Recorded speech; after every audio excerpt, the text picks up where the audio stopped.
El libro es Psicoanálisis y Familia y está presentado por un especialista, escritor, filósofo y bueno, se dedica al psicoanálisis, Luis Tamayo, y también por la autora Ana Fabre. Así que bienvenidos, bienvenida. El libro en realidad se llama Psicosis y Familia, no Psicoanálisis y Familia. Ahora tiene más alcance. Voy a pasar a Luis, ¿no? Sí, sí, ¿verdad? Okay.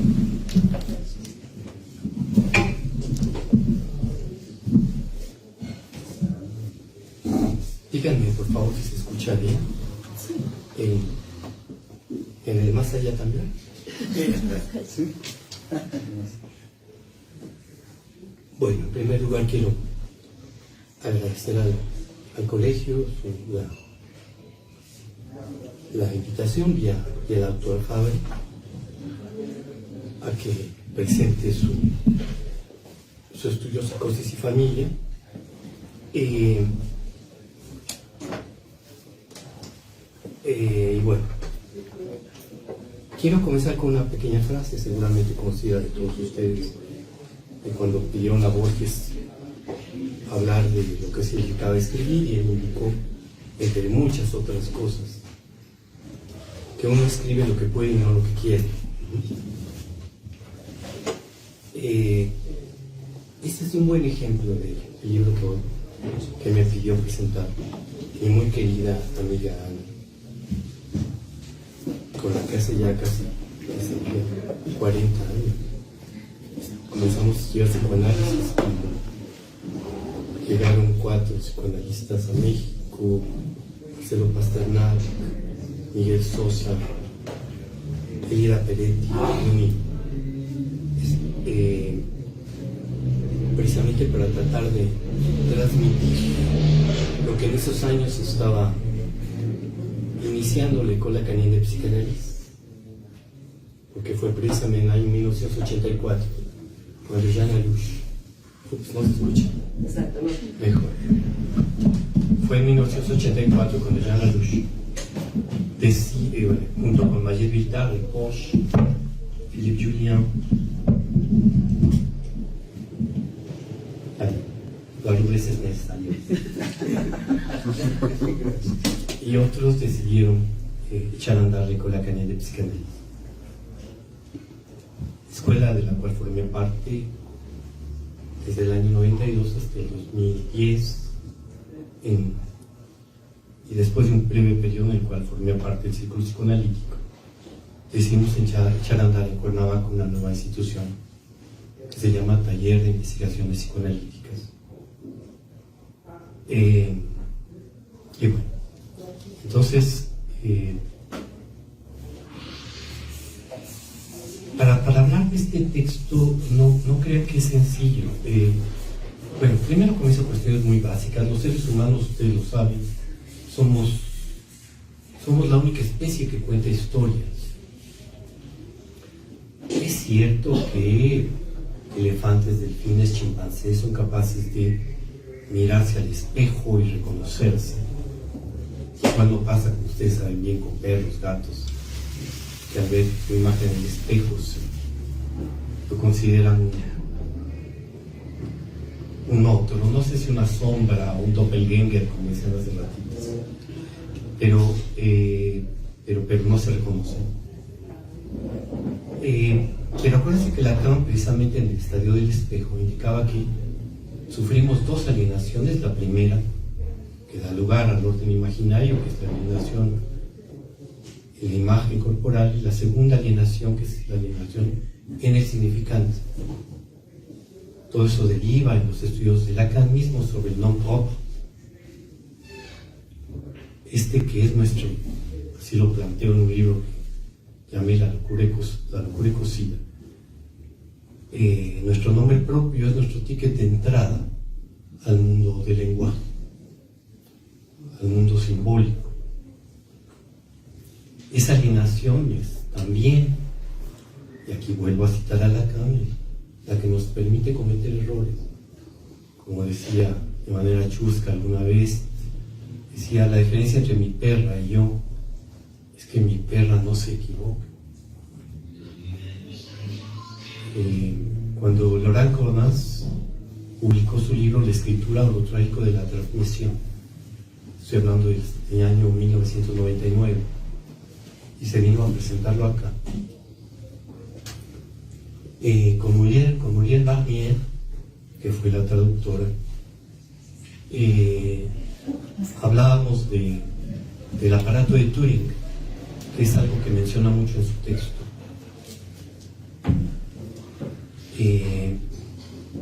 Y tomamos la pregunta acerca de que algún día la inteligencia artificial podrá alcanzar la inteligencia humana. Y les decía que pues era factible, aunque se requería que enseñáramos a las máquinas a cometer errores, porque la gran diferencia entre esas máquinas de la llamada IA y nosotros es que las máquinas no se equivocan, y en eso radica su eficiencia. Nosotros, precisamente porque tenemos inconsciente, estamos condenados a equivocarnos continuamente. Y es gracias a esas equivocaciones, como lo dicen los científicos, serendipias, que podemos crear cosas. Equivocación, y aquí voy a volver más adelante a la obra de Dawan, el fracaso, dice ella, me refiero a Françoise Dawan, la psicoanalista discípula de Lacan. Es gracias a los fracasos que podemos tener clínica psicoanalítica con los casos que los psiquiatras llaman psicóticos.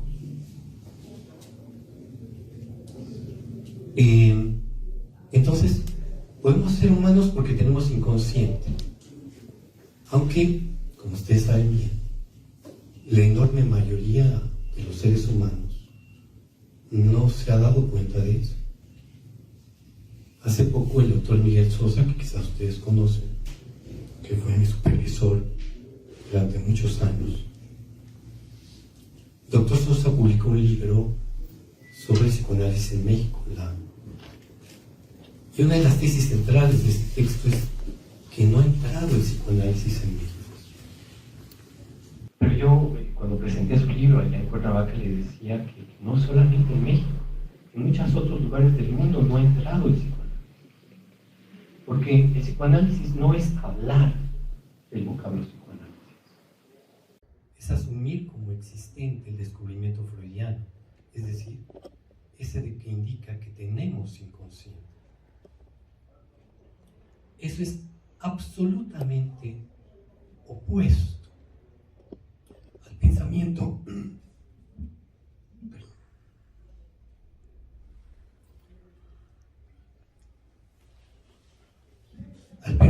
kantiano y hegeliano prevaleciente en nuestra época.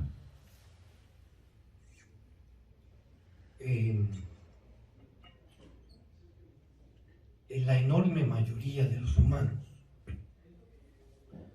piensa en términos aristotélico-kantianos, y si les va un poquito mejor, hegelianos. Admitir la existencia del inconsciente, la verdad es muy raro. Incluso los que asisten a un psicoanálisis, como decía alguna vez Gilles Goffet, precisamente Villahermosa, cuando le invitamos y me pidieron que tradujese su presentación, hablando con Carmen Tinajero, en corto, paseando en Villahermosa, nos dijo Le Goffet, dijo, ese psicoanálisis que hacemos tan poco. Y le preguntamos a qué se refería, y nos dijo el entonces director de la École Canine de Psychanalyse que solamente el 20% de su práctica realmente era psicoanálisis. La mayoría de los pretendidos analizantes iban buscando un consejero, o un sacerdote, o alguien que les diera un espaldarazo, pero que nunca hicieron el movimiento de comenzar a reflexionar, a mirarse a sí mismos y a preguntarse, ¿por qué será que me pasa lo que me pasa? Que, como ustedes saben, genera tal y como plantea Freud en la dinámica de la transferencia, un movimiento de mirar hacia atrás y fijarse quién me está escuchando. Ese es el instante en que se inaugura la transferencia. Este juego particular, absolutamente propio de la práctica psicoanalítica, y que, como dije hace un momento, siguiendo las palabras de Guy Buffet, es realmente muy raro. Cuando Freud mismo, ¿se acuerdan ese famoso congreso de 1910? Después de que Ferenczi habló de la importancia del análisis del analista, que culminó en 1919 con la creación de la Policlínica de Berlín. Cuando se le preguntó a Freud, que era supuestamente el primer analista de muchos de los que se encontraban ahí, y Freud, obviamente, pues no había nadie que lo hubiera analizado. La posición que él tenía, además, como jefe de horda, no le permitía tampoco apoyarse en algunos de sus analizantes. Trataban de hacer esto que Ferenczi años después llamó el psicoanálisis mutuo. ¿Se acuerdan de ese donde se bajaba el analista de su sillón y le pedía a su analizante que pasara al lugar del analista? El narcisismo de Freud no le permitía hacer algo así. Entonces lo único que pudo responder, como ustedes saben bien, fue: hice mi autoanálisis con Wilhelm Fliess. Esa formulación es muy extraña, porque si la cierra en hice mi autoanálisis, yo entiendo, me parece imposible, pero bueno, es una respuesta absurda. Freud sabía que era absurda, entonces por eso tuvo que añadir con Wilhelm Fliess. Aquí la cuestión se complica porque sabemos muy bien que Wilhelm Fliess era otorrinolaringólogo. Entonces, hice mi análisis con mi cardiólogo. ¿Qué diablos quiere decir eso? Pero si ustedes leen las cartas de Freud a Fliess, nada más tenemos en esa dirección, las otras se perdieron. Se dan cuenta que sí, Freud hizo un autoanálisis. La distancia que había entre Viena y Berlín permitió que hubiese muchos frutos. Obviamente un análisis incompleto, como Freud mismo reconoce todo el tiempo. Acuérdense Freud diciendo, pues la verdad, con Dora no lo hice muy bien. Con El hombre de los lobos, pues al final tuve que mandárselo a Ruth McBrunswick, porque pues yo ya no daba, etc. Entonces, Freud inaugura un continente nuevo. Y ese inaugura también un método que vemos en el texto de Ana, que es lo que lo hace muy especial. El método psicoanalítico es una tesis que desarrollé en un libro que se llama El discipulado en la formación del psicoanalista, y me permito decirlo así porque ustedes saben, ya lo dijo, bueno, no lo dijo Ana, no lo dijo Mauricio. Yo provengo de la filosofía, bueno, yo estudié psicología, estudié después, tengo un doctorado en filosofía, después me fui a Alemania a hacer un postdoc con los heideggerianos, a Freiburg, y una de las cosas que me interesaba mucho al principio era entender cómo funcionaba el pensar de la filosofía respecto al pensar del psicoanálisis, y me di cuenta que eran métodos absolutamente diferentes, que cuando uno está en la posición filosófica, yo fui alumno de von Hermann, el último asistente de Heidegger. Von Hermann nos decía, cuando uno hace ontología, uno tiene que situarse en la posición de soy esa parte de la totalidad del ser que está pensándose. El psicoanálisis no es así. En el psicoanálisis sí hay esa reflexividad, pero es una reflexividad ante un tercero. Y eso le da un estatuto absolutamente diferente. porque el tercero está ahí como testigo, como secretario, todo eso que se trabaja en el primer número de la revista Artefacto del Eco Lacanien. También es alguien que nos obliga, nos evita muchas trampas, muchas equivocaciones, muchas mentiras, muchos autoengaños. Entonces, el estudio de Ana se inscribe en esa tradición.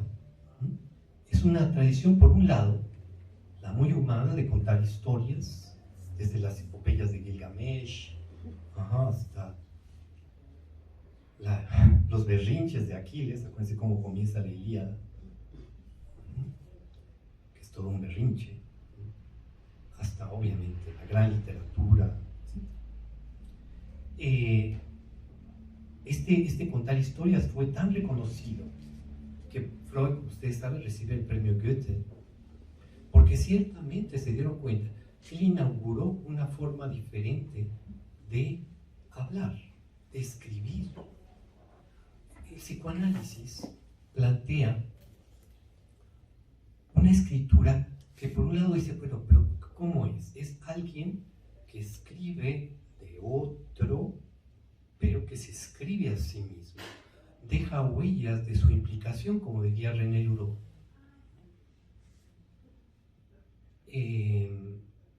No es una autobiografía. La autobiografía, ustedes saben, lean cualquiera de las miles que hay, muchas de ellas de políticos, son simplemente relatos de las hazañas, ¿no? Idearios narcisísticos. No es así. En el psicoanálisis es una escritura sobre otro, pero donde el que escribe también se presenta. Ya sé, me van a decir, también los literatos lo hacen, yo lo sé, pero no lo hacen conscientemente, lo hacen sin darse cuenta. Un literato no puede dejar de mostrarnos los calzones en lo que escribe. Es por eso que hacemos estudios sobre ellos y podemos desentrañar el deseo de tal o cual obra.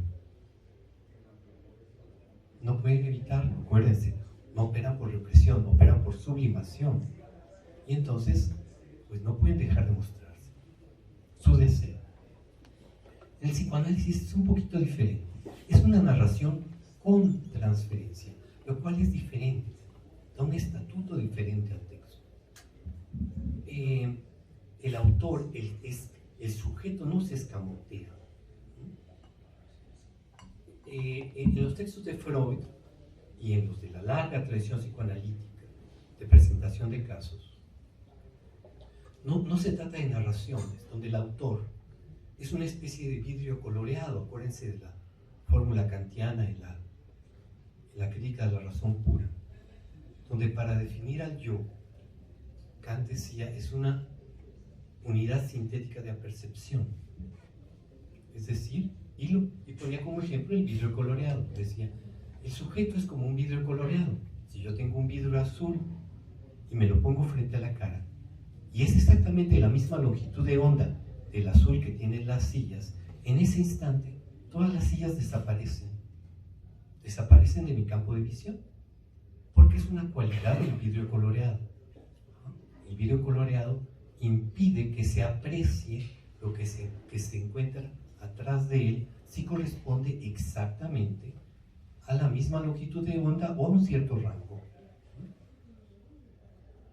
Entonces, con esto quiero decir, y quiero también dar cuenta de por qué la humanidad lleva siglos y siglos de incapacidad para mirarse a ella misma. ¿Por qué la enorme mayoría de los humanos piensan de manera aristotélico-kantiana o en el mejor de los casos hegeliana? Porque no pueden mirar el descubrimiento freudiano, porque no lo permite el yo. Nuestro peor enemigo para mirar nuestro inconsciente es el yo. Ahora entienden por qué Lacan decía, en un momento dado, que el núcleo de toda locura es el narcisismo. Entonces,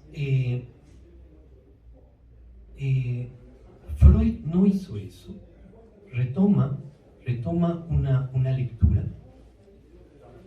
que, operando en el plano de la máxima veracidad, como dicen en conceptos al médico, obliga al analista, al terapeuta, y no me molesta utilizar el vocablo terapeuta porque, como decía muy bien François Dabuan, terapeuta viene de terapón, el segundo en el combate, ese que, tal como trabaja ella a propósito de la Ilíada, no era sino Aquiles para Patroclo,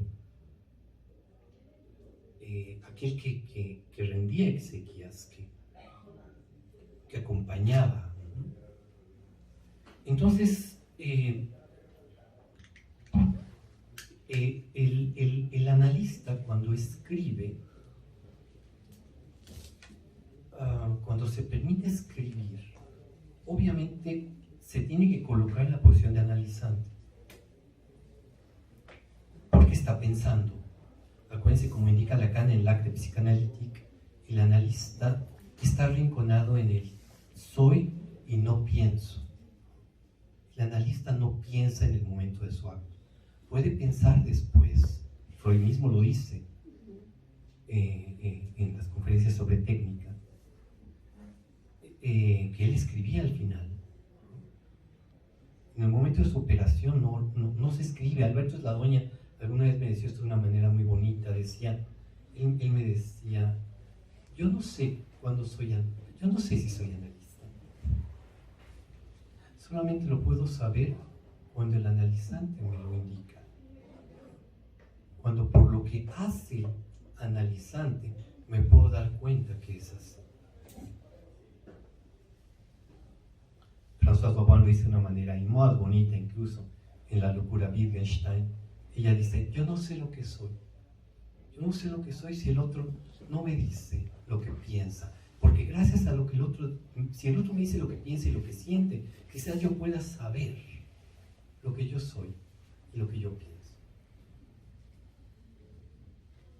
Pero entonces el analista no piensa en el momento de su acto, está en una posición de lo que Heidegger en Intervention de Sprache, que tradujeron al castellano como de camino al habla, Heidegger dice, die Sprache spricht, el habla habla. Fórmula que Lacan retoma para hablar de su famoso par lettre, que ustedes saben se puede leer de dos maneras: par lettre, por el ser, o par lettre, por letra. Decir die Sprache spricht lleva a la pregunta, bueno, si es el habla que está hablando, entonces ¿quién diablos eres tú que estás pretendiendo hablar? Pues yo soy solamente el portavoz. Yo realmente, ¿yo qué soy? No es sino la tradición a la que represento la que está hablando a través mío, no otra cosa.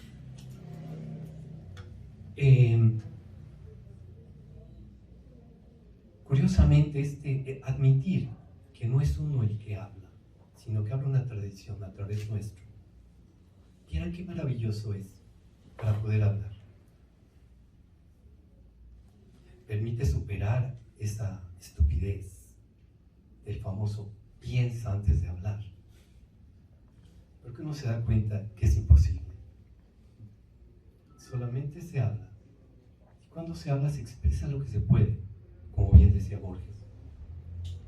Entonces, Ana, con este texto, se suma a esas narraciones de historias que encontramos en el caso Dick o en el caso Robert, los dos de Melanie Klein, o en el caso de François Dolto, el caso Dominique, o en Le Loup, el lobo de Rosine Lefort, que también refiere a Ana, o Lacan con el caso Aimé, las hermanas Papin, etc. Entonces, escritos que, como dije al principio, no se hacen desde lo que se quiere escribir. Cuando alguien se pone en el tengo que escribir, ustedes saben, es la experiencia de los escritores ante la página en blanco. Cuando es el yo el que quiere escribir, pues no puede escribir gran cosa. En el mejor de los casos dará alguna de las aburridísimas tesis académicas a las que son obligados tantos, ¿no? Y que nadie lee porque nunca estuvieron dirigidas a nadie, ¿no? Son básicamente pérdidas de tiempo. Pero eso no lo entiende el discurso universitario, como lo sabemos bien. Entonces, el verdadero acto de escritura, tal como lo se plantea en el psicoanálisis, y tal como indica Lacan en el seminario de Saint-Thomas, que por cierto ya me di cuenta que ya lo... Hay un bebé por ahí.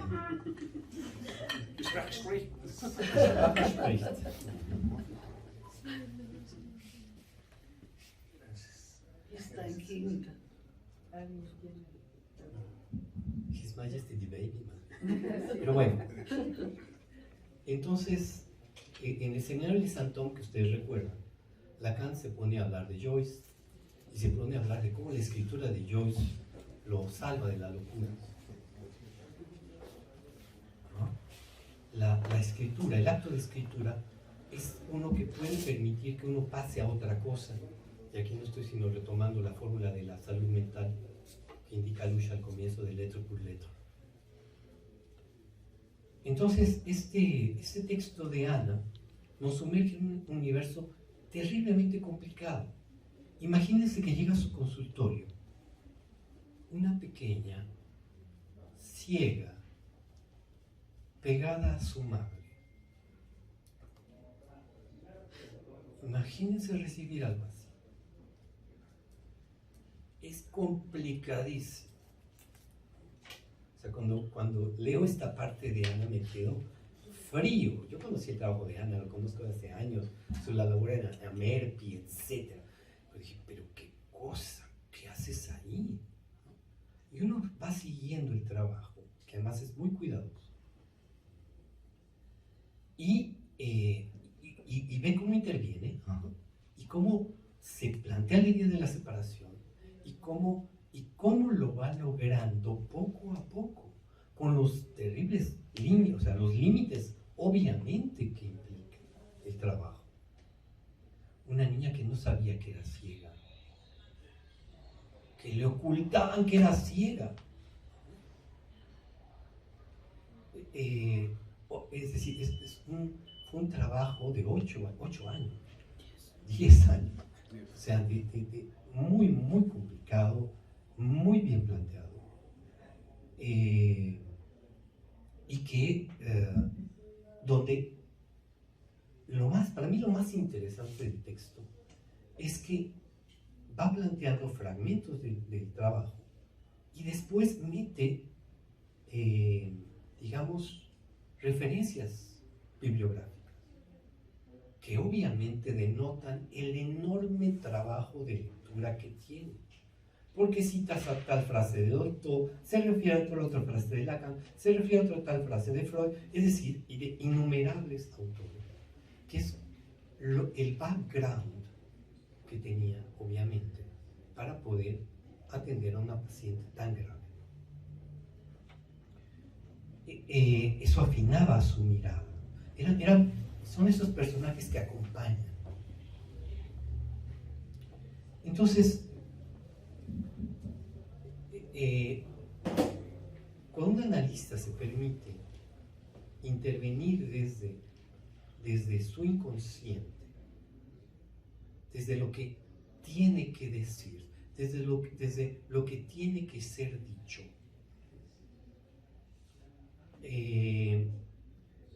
es donde se puede apreciar el enorme valor que tienen eso que el yo llama fracasos. Eso de cuando termina la sesión, uno dice, ay, pero ¿cómo le grité? ¿Cómo me permití hacer eso? ¿Cómo dije tal barbaridad? Pero era permitir que se dijera lo que tenía que ser dicho en esa ocasión, que el yo no puede reconocerlo. Porque no se trata de que el yo intervenga.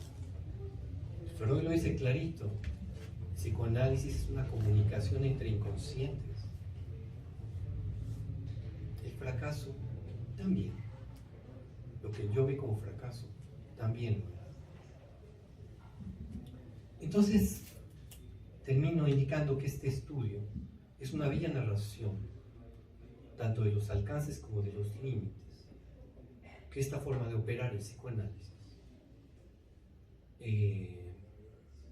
permite en casos tan graves como el de Carola y Lili, esta dupla, porque realmente siempre es así en el caso de los psicoanálisis de niños, esta dupla que trata la doctora Ana María Fabre del Rivero. Gracias. Gracias a ti, Luis.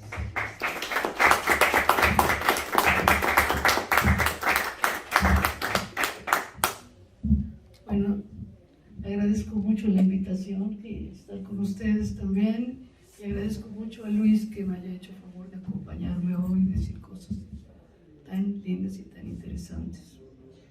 Efectivamente, hay algo de la subjetividad de esta chica que es negada.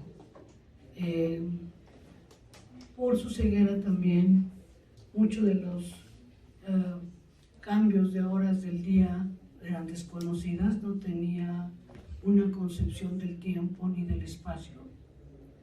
Aparte, cuando llegaba se sentaba en su madre como ensamblada, algo que trabaja la doctora Piera Orañez sobre la alienación, cuando la gente está alienada al pensamiento de otro, pero aquí también al cuerpo, porque la chica cuando llega tiene tal fobia de contacto que no puede ni poner los pies en el piso. Ella se siente en el cuerpo de su madre, muy pegada a su madre, y pone entonces sus pies sobre los pies del padre, no toca nada del consultorio. Inclusive en ese momento yo tenía un consultorio en la planta alta y advierto que la suben prácticamente en vilo, la vienen como sosteniendo los padres para que llegue al consultorio. O sea, ella no toca el piso para subir las escaleras, viene prácticamente cargada. Y allí advierto muchas cosas de la chiquita que tenía. Bueno, tenía 10 años y medio, pero habían empezado también algunos cambios puberales, empezó a salirle el vello axilar y eso la desquició peor que como estaba. Quería que le arrancaran eso, que le quitaran eso, que sabemos todos que la adolescencia y la pubertad es un momento muy difícil para un chico normal, para un chico psicótico prácticamente es algo insoportable. Entonces esta chica llega y se sienta en la mamá ensamblada, como les digo, y pone los pies en los pies del papá mientras tiene un profundo rocking y todos esos manierismos autistas, aparte que gritaba cosas totalmente ininteligibles, como decía ¡y! O cosas así, y se sacudía. Y los padres estaban consternados. La madre no advierte inicialmente la ceguera de la hija y realmente tampoco la acepta cuando ya es un hecho médicamente diagnosticado. Que la madre, la abuela de la chica, le dice que le ve los ojitos raros a la niña. La niña hizo una microftalmia por toxoplasmosis y la madre, cuando le pregunto cómo fue el embarazo y el parto, me dijo que todo fue normal. El padre viene a verme y solo, casi escondidas, para decirme que el embarazo fue espantoso, que la mujer tenía unos dolores horribles, que se le ponían los ojos en blanco, porque tenía una infección de los riñones y muchísimo dolor. Posteriormente a eso, me cuentan la historia, eran dos personas muy jóvenes que se casan contra la voluntad de la abuela materna, la suegra, digamos, que deshereda al hijo y lo corre de la empresa familiar y lo deja sin dinero y sin nada. Cuando nace la niña con esta malformación congénita, ambos piensan que fue como una maldición cumplida. Se cuenta que llegó la maldición de la bruja y se cumplió. Entonces tomaron esto con un dolor brutal y una gran y una gran dificultad para entender qué era lo que pasaba.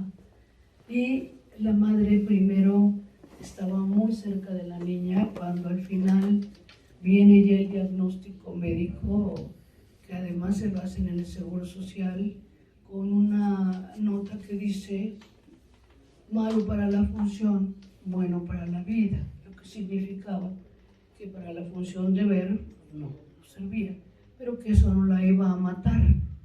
Ahí la madre hace una cosa muy simbiótica con la hija, de una manera parecida a la que ya había sufrido con su propia madre, porque con su propia madre, que tenía un problema muy serio de una cardiopatía brutal, le había crecido mucho el corazón, y entonces ella, desde que era niña, su propia madre le dice que cuide a su mamá, porque su mamá tiene ese problema del corazón y puede morir fácilmente. Entonces la madre se aleja de la casa porque va a buscar dinero y trabajo, porque piensa que a lo mejor si tiene dinero en Estados Unidos o en algún otro país, le van a componer los ojitos a su hija. Y la abandona. La abandona en el sentido de que se va a hacer otras cosas. Y la abuela materna no la carga ni la estimula, está la niña en su cunita sola todo el día. No la carga ni nada porque dice que le da miedo tener un ataque, caer sobre la niña, aplastarla y matarla.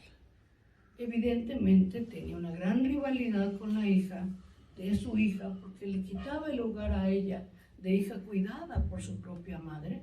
Entonces ella no soportó, y aparte me entero, porque tuve posibilidad de entrevistar a la bisabuela y a la abuela, que se paraban atrás de la cunita de la niña y decían: quiera Dios recogerla pronto. O sea, la niña estaba bañada de deseos mortíferos, de esas figuras maternas, arcaicas, como brujas macbetianas que le presagiaban a la niña cosas espantosas.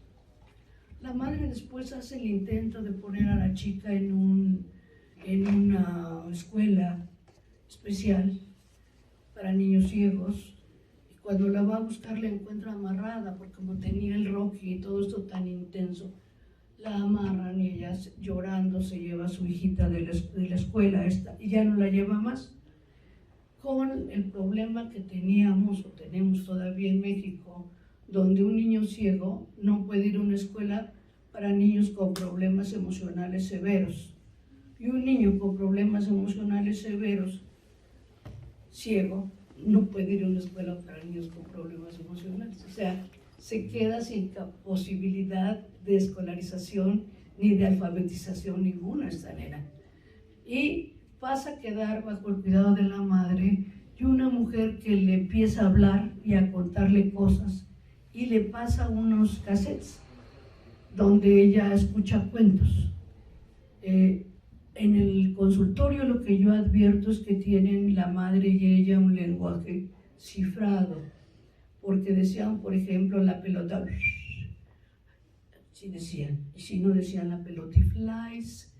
Como a la chica le empezaron a crecer los pechos y la madre no quería que usara la palabra pecho ni seno, inclusive le compró unos brasieres que comprimían bastante los pechos, que eran grandes. Le decía que le dijera las lulas. Entonces cuando la niña en el consultorio dice: y que le duelen las lulas a Carola, porque hablaba de sí misma en tercera persona, era ininteligible. Había un lenguaje cifrado entre ellas que le impedía acceder al universo del lenguaje, digamos, entre comillas, normal. Cuando yo empiezo a entender después, por sus profundos celos, porque nació un hermanito al que ella le zafó la clavícula, con un movimiento así le zafó la clavícula cuando era bebé, una cosa de muchísimo coraje. Le entiendo que dice: y era niño. Ahí cuando le digo niño, ella se ríe como que he descifrado algo. Por supuesto que esto que estoy diciéndoles es algo de mucho tiempo, porque fue un trabajo largo y complicado. Y luego dice: y La cunita de Ara del nene es tú. Y después entiendo que en la juguetería Ara le habían comprado una cunita al niño, que por supuesto era un estúpido, pero ella decía al nene es tú. Era toda una necesidad de descifrar, y al descifrar las cosas también se volvían menos persecutorias. Y como ya mencionó Luis, la palabra ver estaba usada por tocar, trastocada, era tocar. No sabía ella de su ceguera, del mismo modo que no sabía lo que era el día, la noche y cómo pasaban los minutos. Era una nena que estaba perdida espacialmente también y temporalmente. Y en algún momento, cuando hago un cambio en el consultorio, la mamá le toma la mano y le dice, la lleva al piso y le dice, que ve el consultorio de su doctora, que ve el consultorio de su doctora. Y entonces ella se incorpora muy lenta y dolorosamente y dice, pero Caro no ve. Un momento brutal. A mí se me cerraba la garganta y a la madre le empezaron a salir las lágrimas. Era la primera vez que asumía su subjetividad como ciega. Y le dije, sí, Carola no ve, Carola es ciega. Bueno, la madre rompió en sollozos, fue un momento muy brutal para las tres, yo creo. Pero también creo que fue un momento fundante para ella, de entender cuál era su situación en el mundo. También después logró zafarse y bajarse de las piernas de la mamá, pero en ese momento ponía las piernas sobre una pelota. Todavía no podía. Hacía el rocking, pero los pies sobre la pelota y las manos así. Aparte era una chica que se golpeaba mucho y yo le detenía las manos, forcejeábamos, y a veces me daba también mis mandobles, ¿verdad? Y le decía yo, no, que no se pegue, que se quiera, Caro, que no se pegue, cariñito, amorcito. Le detenía yo la mano, se la ponía sobre el pecho cuando decía chuncu, chuchuncu, pero se pegaba fuerte.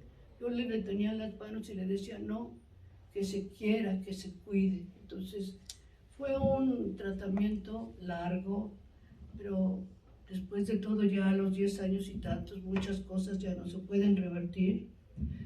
Sin embargo, ella llegó a hablar de sí misma en primera persona, logró estar en el consultorio solo conmigo, sola conmigo, y pudo hablar de sus temores e incluso empezó a advertir el paso del tiempo en las sesiones, porque decía, Jesús, ¿qué horas son, Fabre?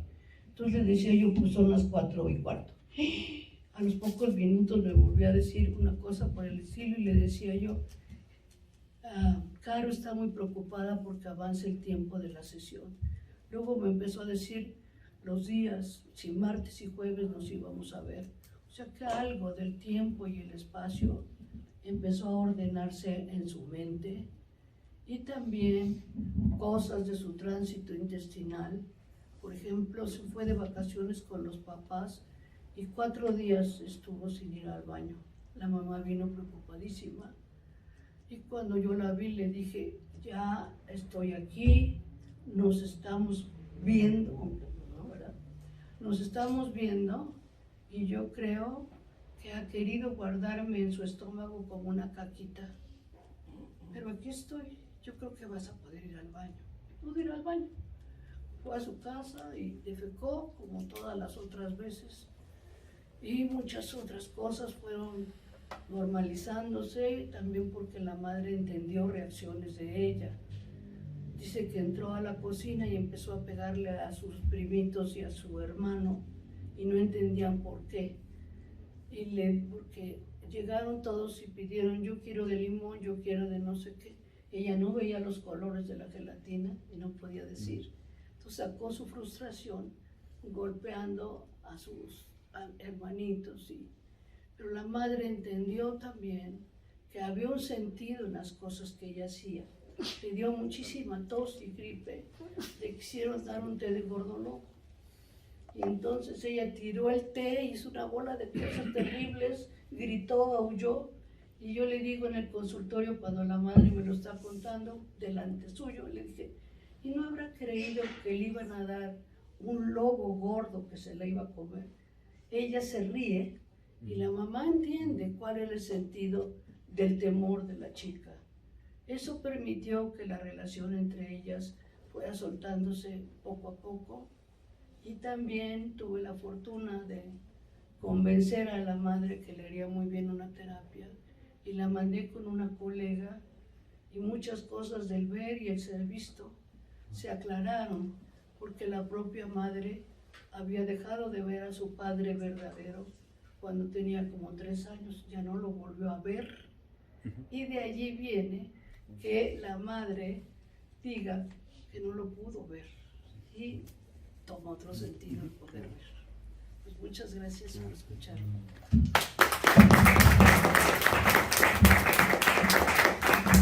Gracias. Bueno, tenemos unos minutos para preguntas, comentarios. No sé si alguien quiera compartir algo con Ana, con Luis.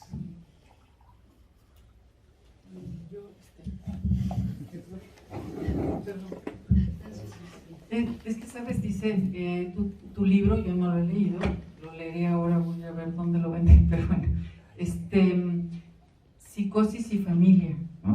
Y entonces pensé, mientras los escuchaba a ustedes, en esta frase de Lacan del tratamiento posible, cuando dice, todo lo que sucede en el sujeto tiene que ver con el otro, ¿no?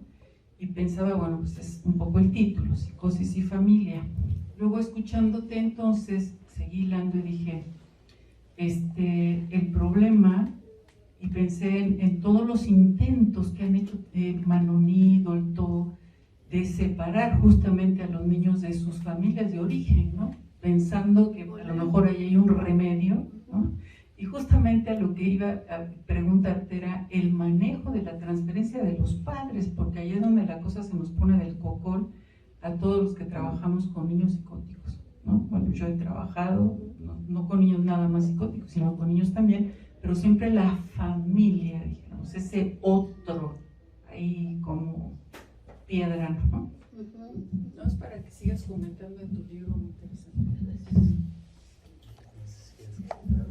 Efectivamente, el padre tenía un serio problema de alcoholismo, que a medida que se intensificó el trabajo con ella, también el alcoholismo del padre, que tenía cosas de cobarde.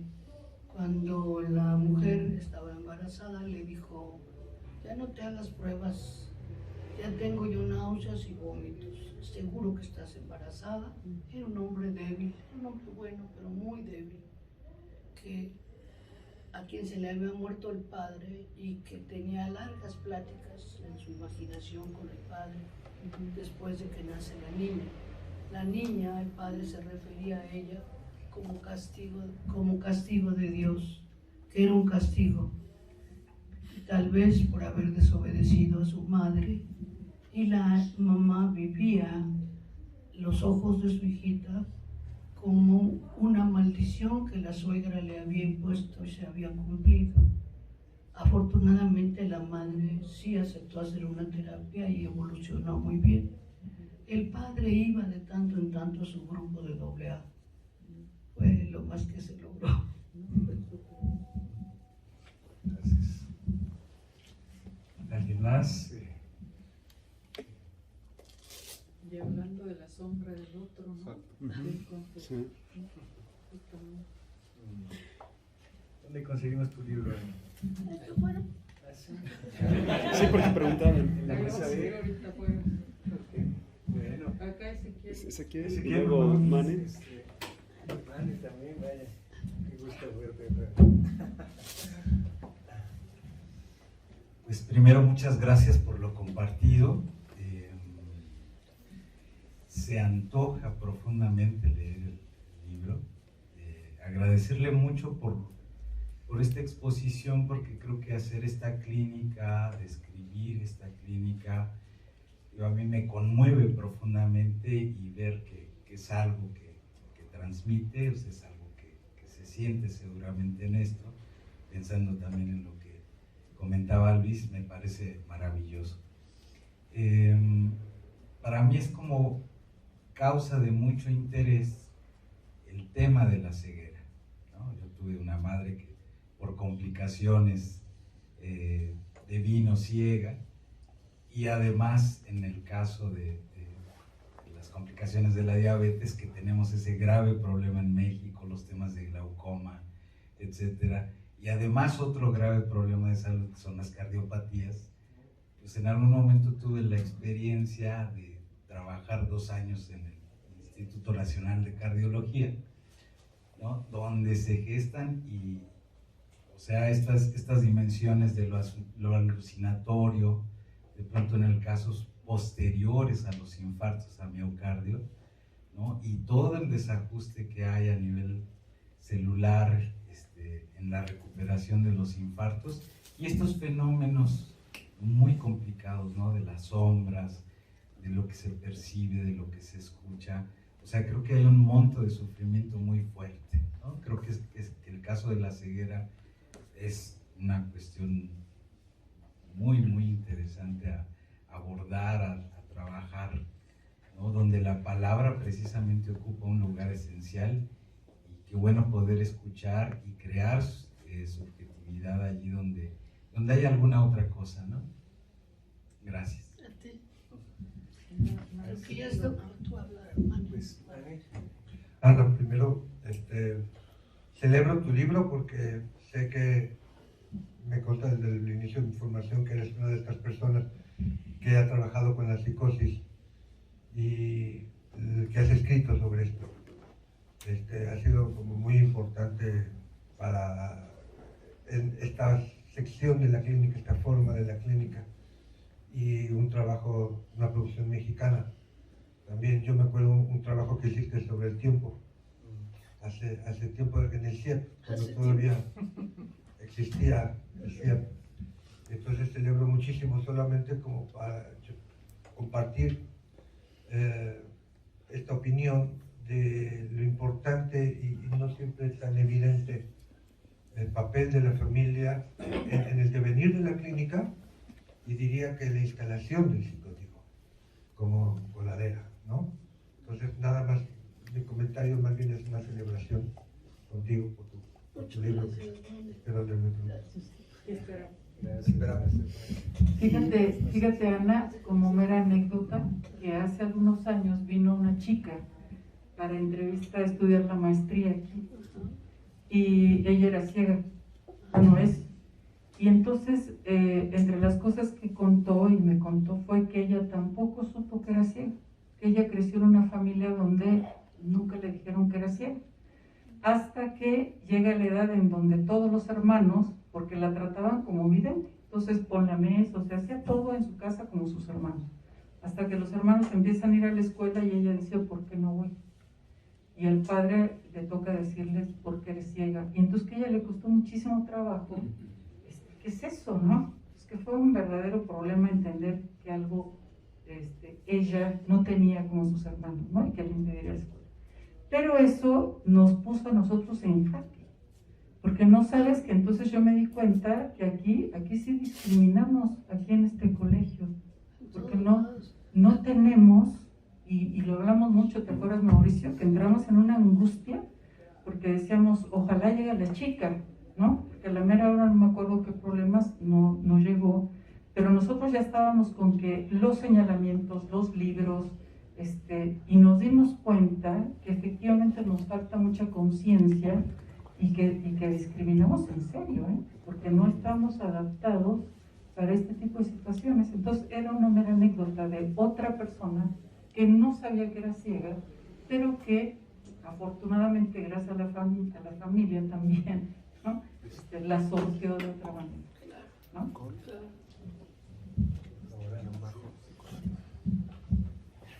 Bueno, en el libro planteo también cómo en el Serrallo, no recuerdo el nombre del francés que hace esa investigación, pero en el Serrallo, cuando nacía el hijo de una favorita y no querían que le sucediera, había un tipo que llegaba con una daga especial y le quitaba la pupila al niño, porque el gobernante podía ser idiota, perverso, malo, todo, pero ciego no.